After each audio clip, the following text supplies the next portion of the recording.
आयोग द्वारा राज्य में एक राज्य एक चुनाव, वन स्टेट वन इलेक्शन के अंतर्गत क्रमिक रूप से नगरीय निकायों एवं पंचायती राज संस्थाओं के चुनाव संपन्न कराए जाएंगे। इसके प्रथम भाग में, फर्स्ट पार्ट में, राज्य के 309 नगरीय निकायों, जिसमें 10 नगर निगम हैं, 45 नगर परिषद हैं एवं 252 नगर पालिका हैं, इसके चुनाव 2 चरणों में, 2 फेजेज में संपन्न कराए जाएंगे। और मतदान की तिथि, प्रथम चरण की जो मतदान तिथि है वो 9/9/2026, 9 सितंबर 2026, और द्वितीय चरण की जो मतदान तिथि है वो 11 सितंबर 2026।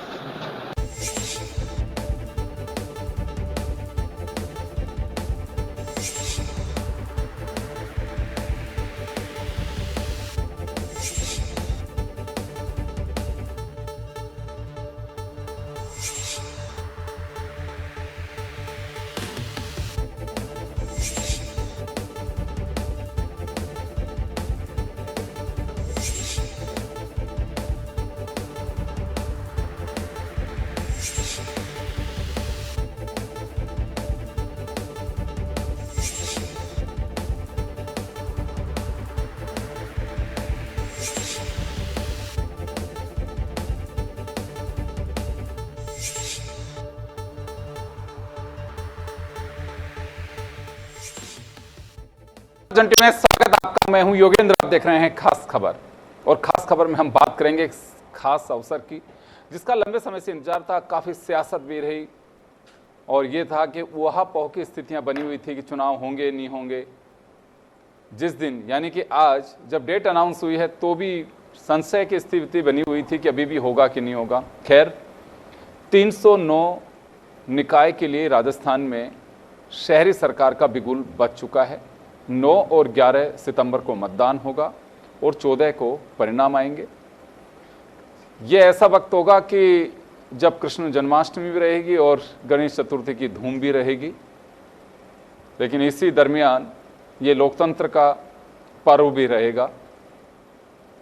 हर पार्टी का अपना दावा है कि हम स्क्रूटनी करके ऑब्जर्वर लगाए हैं, वो जाकर के अपनी रिपोर्ट देंगे, कार्यकर्ताओं से मंथन होगा, हवा में टिकट नहीं बांटे जाएंगे, सभी का ये दावा है। लेकिन ये तय मान के चलिए कि इस चुनाव में तैयारी बहुत लोगों ने कर रखी है। अवसर तो 10,000 और जितने 245 वार्ड जो हैं उन्हीं को मिलेगा। लेकिन क्योंकि 5 साल में चुनाव आते हैं और हर किसी की एक तमन्ना होती है कि मैं भी वार्ड पार्षद तो बन ही जाऊं। अगर पार्टी से ताल्लुक़ रखते हैं, हार भी गए तो पार्टियां वापस ले लेती हैं, तो कोई बहुत ज़्यादा खतरे की बात नहीं है। खतरा इतना है कि जीत गए तो आप ठीक है, और नहीं जीते तो खुद को मलाल रहेगा कि मेरा जो पुदीना है वो भी सबके सामने आ गया।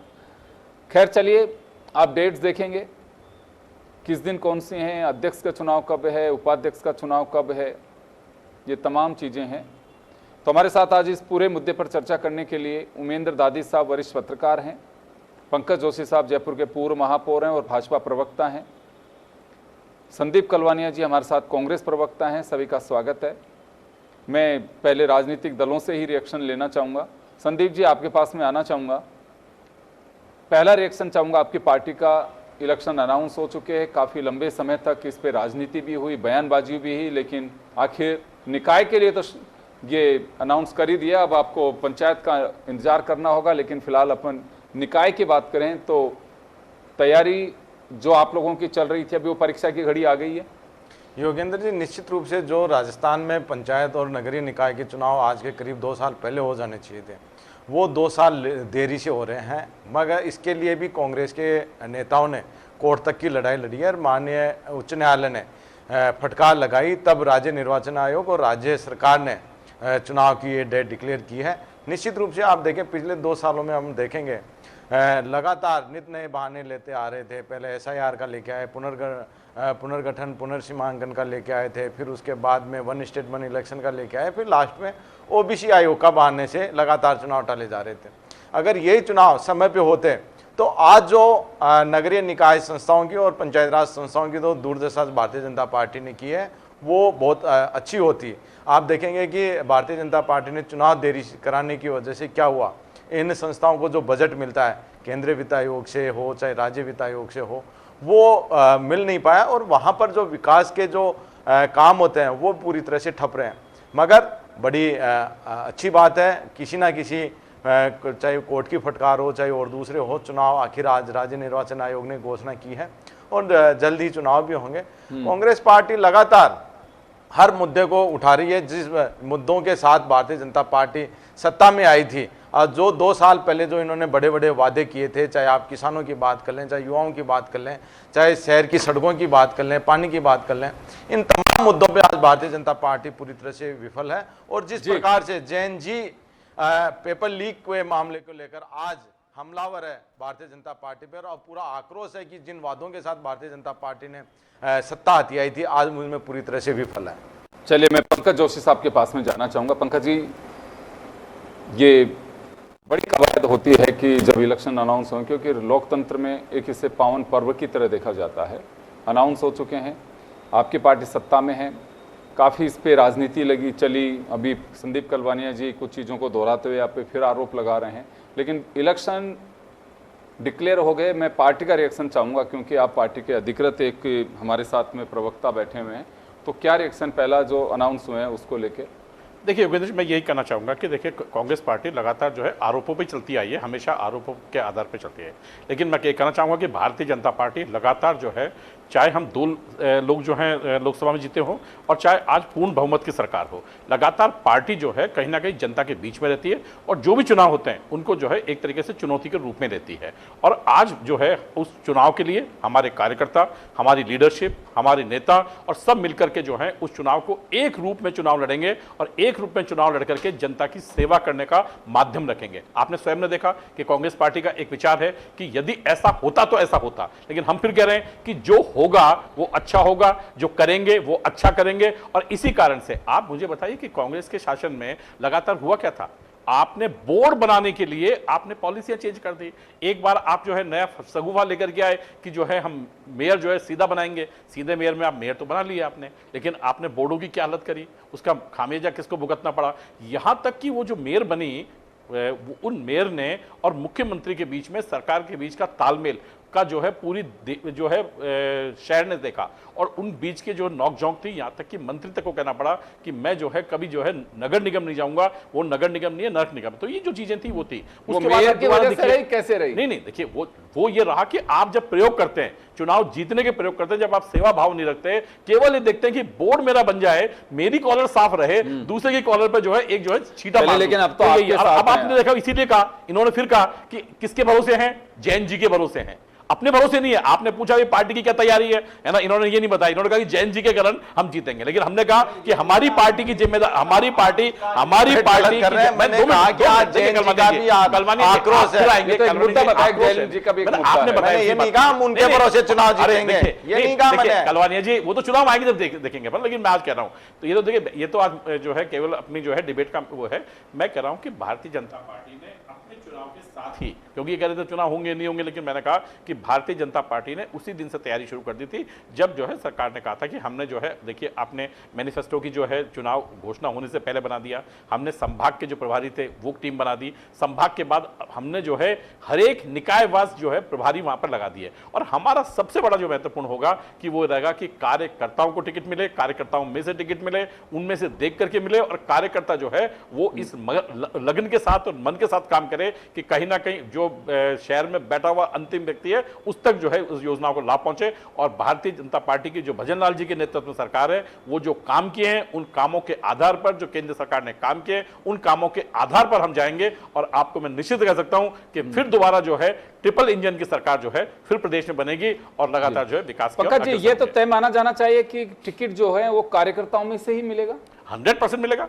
या पैराशूटी तो नहीं होगा कोई? देखिए कभी आज तक आपने देखा, मुझे बताइए कि कभी पैराशूटी रह गया? बहुत सारे रहे, एमएलए एमपी से लेकर के सब जगह रहे। एमएलए एमपी की मैं बात नहीं करता, लेकिन मैं कह रहा हूं कि आपके सामने मैं बैठा हुआ हूं, मैं खुद जो आप है अपने को क्यों मान रहे हैं? बहुत सारे लोग हैं। नहीं, मैं कह रहा हूं तो ऐसे मिलते हैं ना टिकट। देखिए मैंने, मेरे से वरिष्ठ लोग भी थे, सिंबल मिल गया, सिंबल मिल गया और अगले के परिवार वालों को पता नहीं है कि अब ये कांग्रेस में है बीजेपी में। नहीं देखिए योगेंद्र जी मैं फिर एक चीज कह रहा हूं कि ये दो बड़ी चीजें हैं इस पार्टी के अंदर। सबसे बड़ी चीज है कि जो आपने कहा ना कि आपको मिला और आप बने, मैं जिस दिन बना था, मैं आज आपको बहुत विनम्रता से कहना चाहता हूं कि मेरे साथ मेरे से बहुत सीनियर्स थे, अशोक पांड्या जी, मनीष पारेख, ये मेरे से वरिष्ठ थे, लेकिन फिर भी पार्टी ने मुझे मौका दिया। लेकिन ये मानना नहीं चाहिए कि मैं उनसे बेहतर था, लेकिन पार्टी ने एक कार्यकर्ता को दिया, कार्यकर्ता दिया तो सब लोग कार्यकर्ता पार्टी के सामने समान थे और उसमें से एक कार्यकर्ता को दिया। और मैं कह रहा हूं कि यही इस पार्टी की खूबी है कि वहां जो वरिष्ठ भी होते हैं, जो कनिष्ठ भी होते हैं, दोनों जो है मिलकर के जो है चुनाव में जो है एक समानता पर आते हैं। और चलिए उमेंद्र जी के पास आना चाहूंगा। उमेंद्र जी आपके पास में आना चाहूंगा। टिकट तो कैंडिडेट जो भी तय होंगे वो पार्टी कार्यकर्ता में से होंगे, बीजेपी का तो ये कहना है, कांग्रेस अपने मुद्दों को। लेकिन चलिए स्वागत तो सभी को करना चाहिए कि आखिर अनाउंसमेंट हो गया है। अब राजनीतिक दलों की किस तरह की हलचल, जिसे हम कई बार देखते हैं कि राजनीतिक दलों में माथापच्ची शुरू अब होगी। बिल्कुल। देखिए योगेंद्र जी, मैं कहना चाहूँगा कि ये जो छोटा चुनाव है कोई सामान्य चुनाव नहीं होता है। हमने ऐसा उदाहरण भी देखा है कि पाली के सांसद होते हुए मूलचंद डागा जी अपना वार्ड का चुनाव हार गए थे। तो हम सामान्य चुनाव नहीं कह सकते क्योंकि इसमें एक एक वोट का महत्व होता है। यानी जो व्यक्ति 6 बार सांसद रहा, उनके बेटे भी कभी चुनाव लड़े और नहीं जीत पाए, ऐसे कई उदाहरण हैं। लेकिन सबसे मुख्य बात यह है कि चुनाव में प्रबंधन किस बात का होगा, किसका अच्छा होगा, वो चुनाव को जिताएगा। ये जो चुनाव है इसमें मैं निश्चित रूप से मानता हूँ कि प्रदेश की सरकार और केंद्र की सरकार के कामकाज का भी असर होता है। लेकिन ये नहीं कह सकते इनके कामकाज की वजह से वार्ड का चुनाव या निगम का चुनाव या पालिका के चुनाव प्रभावित होंगे। थोड़ा बहुत इनका असर होता है। स्थानीय मुद्दे, स्थानीय समस्या, स्थानीय जो व्यक्ति है उसका प्रभाव, उसका कामकाज इन चुनाव में महत्व रखता है। मैं मानता हूँ कि इस चुनाव में देखिए कोई भी दल है, चाहे भारतीय जनता पार्टी हो चाहे कमी हो, अच्छा से अच्छा प्रत्याशी लाने की कोशिश करेगी, अच्छे से अच्छे प्रयास करेगी। लेकिन उसके बाद भी माई बाप तो जनता है, जनता जिसको सही मानेगी उसको चुनाव में विजयी बनाएगी। अब ये बात नारा भी चलता है, जीत उसी की होती है जिसको जनता चाहती है। जी अब यह क्या है, एक नई चीज हो गई।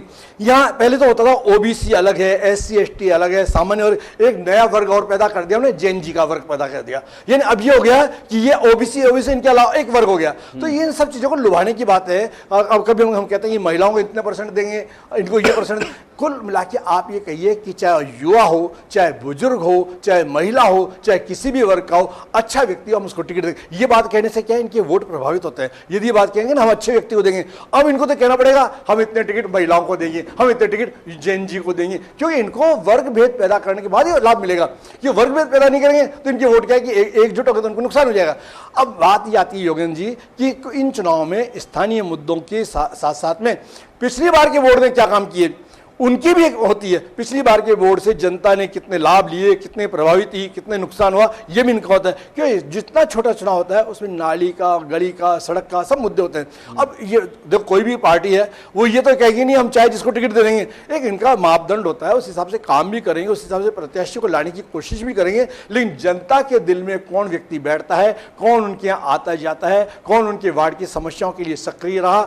अभी देखो एक सबसे बड़ी समस्या क्या होती है कि जो पहले पार्षद था, यदि उसका वार्ड अब लॉटरी में कुछ अलग हो गया, गड़बड़ हो गया, वो नहीं लड़ पाया, तो यानी मैंने ये देखे इन छोटे चुनाव में पार्षद बनते ही उस व्यक्ति का मोह थोड़ा कम हो जाता है। वो देखता है अगली बार मुझे चुनाव लड़ना है नहीं लड़ना है, क्यों मेरा वार्ड कैसा आएगा। ये इन चीज़ों का बहुत प्रभाव पड़ता है। जो व्यक्ति कंटिन्यू ये देखता है कि मुझे तो हमेशा चुनाव लड़ना है, चाहे इस वार्ड से, चाहे उस वार्ड से, चाहे पैराशूटिंग कैंडिडेट बन के लड़ना हो कैसा भी, तो ऐसे व्यक्तियों की संख्या यहाँ भी है। कई बीजेपी कांग्रेस के नेता दोनों बैठे, ऐसे कई नेता आएंगे इनके जिनको वार्ड बदल के लड़ाएंगे। मैंने और पंकज जी बैठे, इनको उदाहरण का मालूम होगा। एक एजेंडा रह जाता है कि जिताऊ होना चाहिए, जिताऊ होना, ताकि हो चाहे बागी। पंकज जी को याद होगा कि ललित किशोर चतुर्वेदी जब प्रदेश अध्यक्ष थे तो उन्होंने एक नियम बना था, एक व्यक्ति को हमने 2 बार टिकट दे दिया, उसको 30 बार नहीं देंगे। ऐसा निर्णय लो ना, आप में क्षमता ही नहीं है। आपको तो जिताऊ चाहिए, टिकाऊ चाहिए, हमारा खास रहना चाहिए। हमारा टिकाऊ तो नहीं चाहिए, टिकाऊ की कोई गारंटी नहीं। टिकाऊ हो गया ना, दागी हो या बागी, दागी हो या बागी, बस ये है। तो इन्होंने इनमें निर्णय लेने की क्षमता नहीं है। जब ये मैं आज कहता हूँ आज ललित जी इस दुनिया में नहीं है, लेकिन उन्होंने जो फैसला लिया था इन्हीं की पार्टी के लोगों ने उनके खिलाफत की थी और इनकी पार्टी लोग कहने लगे ये क्या निर्णय लेके आए। तो देखो निर्णय तो ठोस लेना होगा, नेतृत्व को दिखना चाहिए कि हमारा प्रदेशाध्यक्ष ठोस है, हम उसको निर्णय लेने की क्षमता है। ये सब बातें जा सके, हाँ जा सके। आज आवश्यकता ये इस बात की है योगेंद्र जी कि ये मैंने पहले भी कहा था कि इनके पर्यवेक्षक भी आएंगे, प्रभारी भी आएंगे, बायोडाटा भी लिए जाएंगे, लेकिन जिनको जहां लड़ाना है, जिनकी व्यवस्था करनी, आधे से ज्यादा पंकज जी गवाह इस बात के, और इनको मालूम भी होगा, ये बोले या नहीं बोले आपके चैनल पे, लेकिन इनकी आत्मा से पूछ लीजिए कि आधे से ज्यादा टिकट तो इनके विधायकों ने पहले ही बांट दिए। बढ़ चुके टिकट, तो खाली आप फॉर्मेलिटी कर रहे हो, आपके सारे टिकट बढ़ चुके, आपकी बीजेपी फॉर्मेलिटी में कि कांग्रेस में भी? मैं पंकज जी मेरे पास बैठे इसलिए की बात करूंगा, तो ज्यादा दूर भी देखिए। नहीं, ज्यादा विधायक यहाँ शहर में बीजेपी के, क्यों बीजेपी इस समय सरकार में, तो मैं बात सरकार की करूंगा इसमें, क्यों कांग्रेस अभी मुख्य विपक्षी दल में है और इनके तो ये होगा कि विधायक प्रत्याशी है, तो विधायक प्रत्याशी को कितनी चलेगी नहीं चलेगी तो पता नहीं है, लेकिन विधायकों ने ज्यादातर टिकट बांट दिए। पंकज जी जैसे लोगों को मौका मिलता है कि नहीं मिलता है ये समय बताएगा, लेकिन एक अच्छे कार्यकर्ता को मौका मिलना चाहिए, इस बात की एक जनता चाहेगी। मैं भी एक मतदाता हूं, मैं भी चाहूंगा कि मेरा पार्षद एक अच्छा व्यक्ति बने, जो सहज हो, मुझे मिले, जिसके पास मुझे कोई मध्यस्थ की आवश्यकता नहीं हो। इस प्रकार के व्यक्ति को टिकट मिलता देगी, उस पार्टी को लाभ होगा। अब मानिए आप होते हैं कि साहब ये भाई साहब के चक्कर काट रहे, अब देखो योगेंद्र जी सीधी सी बात है, पराक्रम दिखाने की आवश्यकता नहीं है, परिक्रमा का समय है, जो व्यक्ति जितनी अधिक परिक्रमा कर सकता है आप उसको टिकट दे दोगे। दोनों पार्टियां ऐसी बैठी है, इनके भी डोटा सरोवर जी की जो परिक्रमा लगाएगा वो टिकट ले आएगा, पर्यवेक्षक सब बाद में चले जाएंगे, इनके भी कई नेता है जिनकी होगा। अब क्या है, मुख्य बात आती है योगेंद्र जी कि अच्छे कार्यकर्ता जो किसी भी पार्टी के, उनको टिकट मिलना चाहिए, उनके मान सम्मान की रक्षा होनी चाहिए, उनको यदि आप मौका नहीं देंगे तो आपका कहने का मतलब है कि राजनीति में जो टिकट देने वाले हैं उन्हीं को देव मान करके आपको ये भी एक गुण तो अपनाना ही पड़ेगा कि आपको चक्कर तो लगाने ही पड़ेंगे। देखो सीधी बात है योगेंद्र जी, पहले वाला दौर नहीं है, पहले वाला नहीं, टिकट पहले मुझे मालूम नहीं है इन दोनों नेताओं को कितना मालूम है, लेकिन मुझे मालूम है पहले घर से ढूंढ के लाते थे ये व्यक्ति सक्रिय है, इसको पार्षद बनाना चाहिए। अब तो ये मालूम पड़ गया ये सक्रिय है तो इसकी पत्ती कैसे काटो। मैंने खुद ने स्थिति देखी है, मैंने खुद ने देखा है कि लोगों को ढूंढ ढूंढ के लाते हैं, यार इस क्षेत्र में इसको आगे बढ़ाओ, इसकी लाइन बढ़ी। आपके सामने उदाहरण होगा, कोटा का मेयर बनाया था साहू साहब को, उनको खुद को मालूम नहीं था मुझे टिकट मिलेगा, मेयर बन गया, ओबीसी की सीट आई।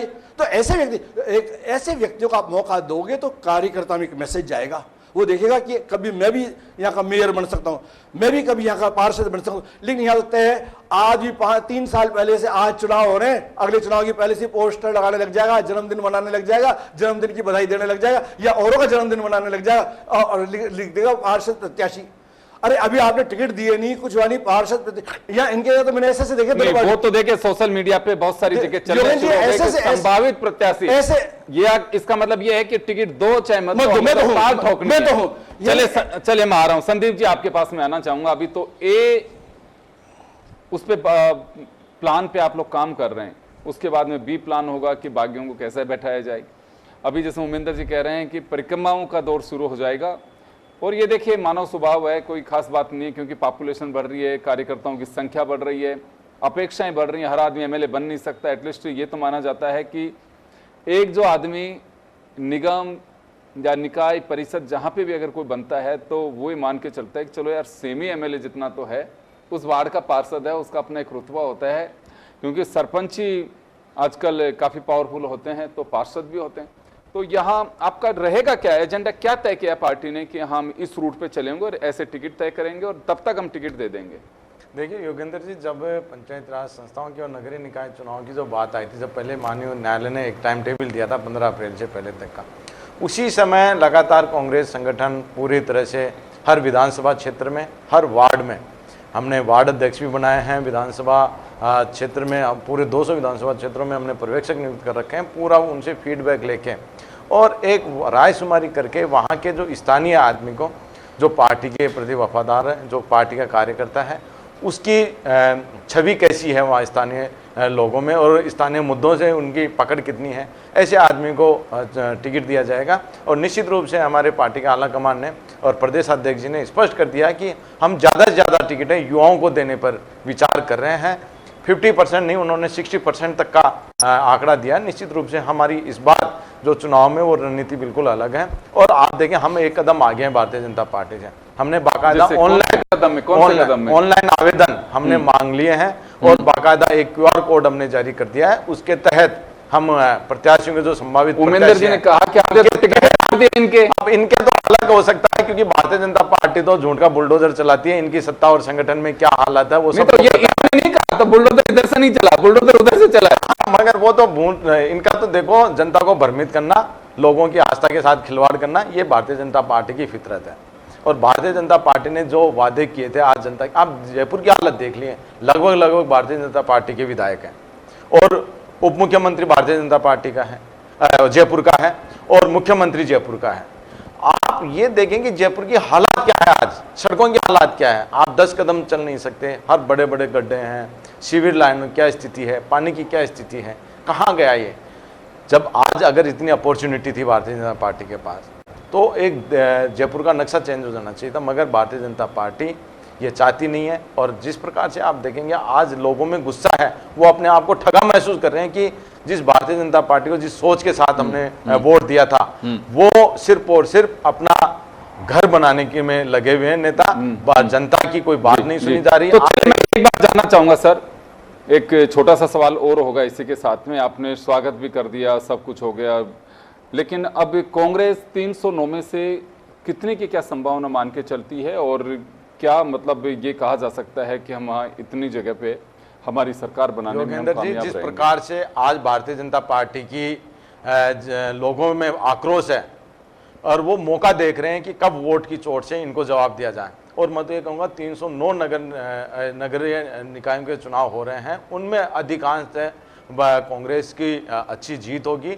और भारतीय जनता पार्टी को कोई गिनी चुनी कोई अगर बोर्ड या कोई नगर निगम में कोई मिल जाए तो अलग बात है, अन्यथा इनका पूरी तरह से सुपड़ा साफ होगा। चलिए पंकज जी, आपके पास में आना चाहूंगा, कितना भरोसा है बीजेपी को इस चुनाव पे? देखिए, मैं कह रहा हूँ दोनों बड़ी चीज़ें हैं कि हमारे गांव में कहावत है कि नाई नाई बाढ़ कितने, उसने कहा थोड़ी देर ठहरो सामने आगे पड़ेंगे। और ये पहली बार नहीं है आपके चैनल पे, पिछले बार भी क्या 6-7 बार से तो मैं ही आ रहा हूँ, चुनाव हो चुके हैं 5-6 बार तो मेरे बनने के बाद में, और लगातार इनके जो प्रवक्ता आते थे वो ये कहते थे कि साहब अब की बार हम इतने जीतेंगे, अब की बार इतने जीतेंगे। लेकिन मुझे बताइए, मैंने आपको पहले ही कहा कि जीतने के लिए क्या व्यवस्था की इन्होंने, कभी वोट चेंज कर दो, कभी जो है माइनॉरिटी को अलग करके उनमें से वोट ला करके जीत जाए, कभी 2 वोट कर दो, कभी 3। लेकिन अब तो सब लेकिन मैं कह रहा हूँ मैं यही कह रहा हूँ, अब इन्होंने बड़ी जोरदार बातें कही। इन्होंने कहा कि साहब जो है हमने सारी चीज़ें तय कर ली। अब ये बता दें, बस इतना से बता दें कि जो अशोक गहलोत में, डोटासरा जी में, सचिन पायलट में ये जो झगड़ा है, ये मतलब ये झूठ मूठ का है या सच्ची का है, ये बता दें। क्योंकि इन्होंने कहा कि भाई हमारे तो सब चीज तय करके झगड़ा है क्या जो सामने नहीं, अरे सामने भाई ये तो आप ही दिखा रहे हैं, हम थोड़ी तो दुनिया दिखा रही है भाई। अभी जब जाकर के इनके जो है वहां चले गए मिलने के लिए, जब ज्वाइन किया उन्होंने, तो मुझे बताइए कि डोटासरा जी ने क्या फटकार दी। और डोटासरा जी का तो आज भी जो वो लहराते हैं, है ना, तो उन्होंने तो उठा करके जो है अशोक गहलोत जी को लहरा दिया। तो मैं कह रहा हूँ कि 2 बड़ी चीजें हैं भाई। हाँ नहीं, अरे तो तुम्हारे यहाँ, अरे दिक्कत, अरे वो लहरा तो वहीं रहना तुम्हारे यहाँ। एक बार इनको बता दीजिए, इन्होंने कहा कि इन्होंने बताइए,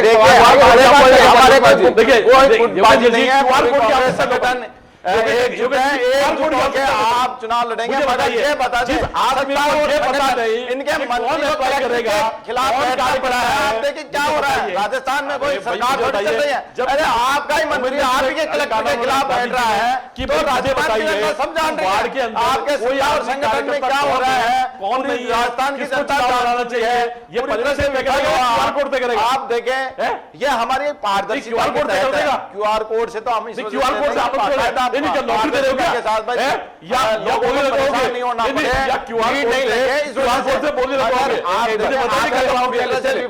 309 में से आपके क्या संभावना मान के चल रही है? भारतीय जनता पार्टी आपके चैनल के मार्फत कहना चाहूँ 250 प्लस का जो है हम जो है लक्ष्य लेके चल रहे हैं और निश्चित रूप से उस लक्ष्य को प्राप्ति करेंगे। अरे 200, अरे भाई तो भाई बाकी हारी हुई कौन सी बता दो। देखो जी क्या है साहब, अब ये तो प्रश्न करने वाला आदमी है। अब मुझे बताइए कि जब मैं प्रश्न आप 300 250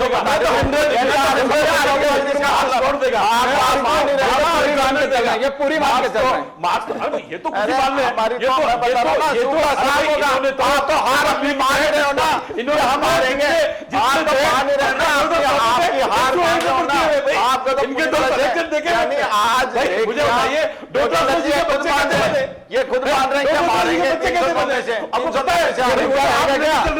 ये भी मुद्दा रहेगा क्या? दोनों ही है, ये भी मुद्दा रहेगा। लेकिन पंकज जी एग्जामिनर भी है और पेपर देने वाले 3 साल के आसपास, लेकिन अभी ये भी मुद्दा मनाएंगे कि कांग्रेस के टाइम पे ये हुआ था, अरे बिल्कुल लोग तो रखेंगे जो आदतें पड़ गई है। योगेंद्र जी आप गिने चुने 800 दिन बचे, हमारे काम क्या शासन है, क्या है कि जो 800 दिन के आसपास जो बचे हुए हैं जिसमें आधार से देने की आदत पड़ गई है, विफल हो चुके हैं, वो जाती है। राजस्थान की जनता मौका देकर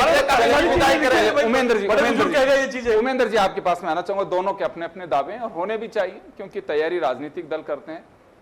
इन चुनाव में आपको लगता है कि ये तो अपने अपने पार्टियों के दावे कर रहे हैं कि निर्दलियों के हाथ में कुछ चाबी आ सकती है? बिल्कुल होगा योगेंद्र जी, हम ये नहीं कह सकते निर्दलीय हालांकि नहीं है। ये बात अपन उस दिन भी करेंगे जब तस्वीर साफ होगी। देखो, कहीं लेकिन जो चर्चा है उसके हिसाब से मैं जानना चाह रहा हूं। योगेंद्र जी यहाँ आपसे यही निवेदन करना चाहता हूँ, जिनको ये टिकट नहीं देंगे वो बागी होंगे। यानी भैंस तो गई जो गई, खूंटा भी साथ ले गई, ऐसी वाली स्थिति भी होगी। यानी हाँ, वो मैं पंकज जी मेरी बात कंप्लीट, यानी जी यानी वो व्यक्ति जाएगा, पुराने कार्यकर्ताओं को भी ले जाएगा, चाहे बीजेपी का चाहे कांग्रेस का, भैंस गई जो गई, खूंटा भी लेगी साथ में, वो स्थिति होने वाली है। और वो व्यक्ति क्या है, कई दफे जब इनके पास कम पड़ते हैं तो आप ही बढ़ जाओ, सब सभापति आप ही बढ़ जाओ, आप ही मेयर बन जाओ, आप ही चेयरमैन बन जाओ, ऐसी स्थिति होती है। तो हम ये नहीं कह सकते कि यहाँ पे निर्दलीय का प्रभाव खत्म हो जाएगा, ये कहना एक बेवकूफ़ी की बात है। निर्दलीय भी आएंगे, वो जोड़ तोड़ का लाभ भी होंगे। अब जो आएगा इंडिपेंडेंट आएगा तो उसको पार्टी का सहयोग नहीं मिला तो सौदेबाजी भी करेगा साहब, वो बिना सौदेबाजी के तो आपके साथ आएगा क्यों? तो ये सब बातें, यानी इन चुनाव में पैसे का भी खेल होगा, जोड़ तोड़ का भी खेल होगा, व्यक्ति का भी स्वभाव भी चलेगा, व्यक्ति का काम भी चलेगा, सब कुछ होगा। यानी चुनाव तो चुनाव है। यानी कुश्ती में काहे का काका जी, जब हम कुश्ती लड़ने के लिए आई गए मैदान में, तो चाहे काका जी हो चाहे ताऊ जी आ जाओ मैदान में, तो वो सब बातें हैं। कुश्ती में कोई काका जी नहीं होता। तो ये बातें कुल मिला के कहने की बातें बहुत अच्छी है, ऐसा नहीं होगा, शुचिता होनी चाहिए, राजनीति में अच्छा होना चाहिए, सब कहने की बात है। चुनाव में सब कुछ होगा, साम दाम दंड भेद सब नीति चलती है, और चुनाव तो चुनाव है साहब। तो इसलिए मैं कह सकता हूँ निर्दलीय भी आएंगे, ये भी महासमर है। हाँ, इसमें सब कुछ जाएगा। अच्छा, यदि मानिए आपको इतना विश्वास है दोनों पार्टियों, तो सब बाड़ेबंदी क्यों होती है? आप जीतते तो सब पार्षदों को ले जाओ उठा के होटल में, आप कह दो कि हम दोनों पार्टी चाहे कितने भी हो हम बाड़ाबंदी नहीं करेंगे। इतनी कहने की हिम्मत नहीं है आप लोगों में, क्योंकि आपको जानते हो कहीं हमारे ही बग नहीं जाए। जब तक आप सबसे पहले इन चुनाव में, स्थानीय निकाय चुनाव, पंचायत चुनाव में दल बदल कानून नहीं लाओगे, आपके ऐसा ही भ्रष्टाचार चलेगा। इसकी आवश्यकता है, ये बहुत बड़ी बात कही आपने, तो ये आना चाहिए। इसलिए यदि हम छोटी इकाइयों में शुचिता की बात करेंगे तो ही हम बड़ी आगे की बातें सोच सकते हैं जी। तो चलिए, खैर इसका बिगुल बच चुका है निकाय चुनाव का, पंचायत का भी अगले महीने बच जाएगा। तब तक आप इसको एंजॉय करिए। पूरी जगह 309 जगह पे 2 चरण में मतदान होगा। पुलिस की माकूल व्यवस्था की गई है। हर जिले में एक सीनियर IAS ऑफिसर को ऑब्जर्वर लगाया जा रहा है। EVM के जरिए वोट होगा। तो यानी कि तस्वीर जो है, जिस दिन आपकी 14 तारीख को इंतजार रहेगा, 14 सितंबर को रिजल्ट का, वो भी बहुत जल्दी आपको मिलेगा, क्योंकि व्यवस्था की गारंटी और दावा किया है कमिश्नर ने कि हम जल्दी से जल्दी कोशिश करेंगे कि EVM के जरिए उसको तुरंत निकाला जा सके और रिजल्ट भी जल्दी दे सकें। तो चलिए, आप सभी को इसकी बहुत बहुत शुभकामनाएं और मुझे दीजिए इजाज़त। नमस्कार।